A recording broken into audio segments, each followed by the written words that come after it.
Hi, I'm meteorologist Ross Whitley, checking out our radar and satellite, and for once there's actually a little bit on the radar. Now, we did have a weak disturbance move through last week, but we didn't pick up much rain, and out of this we actually could pick up a little bit of rain. Some showers off to our south and some off to our south and west, and they'll be moving in our direction as we go into the overnight hours, the early morning hours I should say, and then throughout the day tomorrow likely thunderstorms around as that cold front progresses through. A shower late, but fog out there, so allow some extra time as you head out the door early tomorrow morning.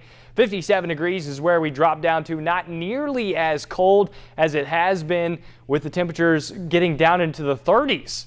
But now it's only getting down to 57.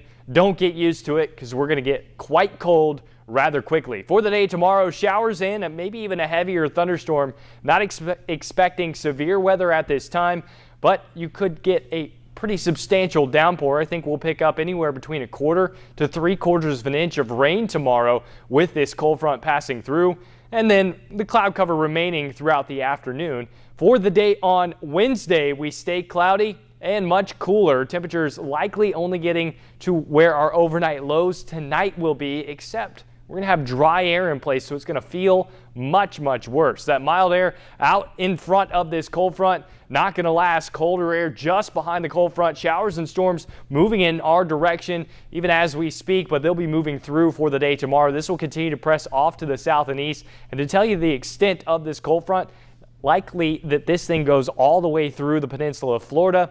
Places down there will probably see a freeze by the end of the week. Now, this is the only round of cold air we'll have as we go through December, and this is because this is the pattern we're setting up. We're flipping the pattern essentially. We've had high pressure and control across the east. Now we're going to have high pressure and control across the west, and it's not going anywhere. It's actually going to wander back and forth, and what that will allow is displacing the cold air that's up in Canada and the Arctic, and it's got to go somewhere, and now it's pointed in our direction, which means multiple rounds of colder air. How cold? Well, 10 to 20 degrees below average by the end of this week, and a hard freeze, I believe, is likely by the weekend. Looking at 57 overnight tonight, 60% chance of rain.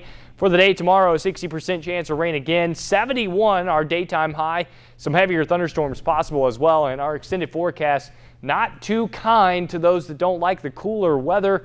51 by Wednesday, 53 on Thursday, 49 for Friday, 53 again on Saturday. And Saturday night looking at an overnight low of 25 degrees. And depending on exactly where that cold air goes, could be even colder than that. The good news is when the cold air comes in, it looks like we'll remain relatively calm. We get some sunshine in. We'll also have that jet stream in place. So if you are a snow lover, and it's early, but if you want snow in the deep south, this is the pattern that you need to have set up. So there is the potential over the next 2 weeks that we could eventually get that kind of system in.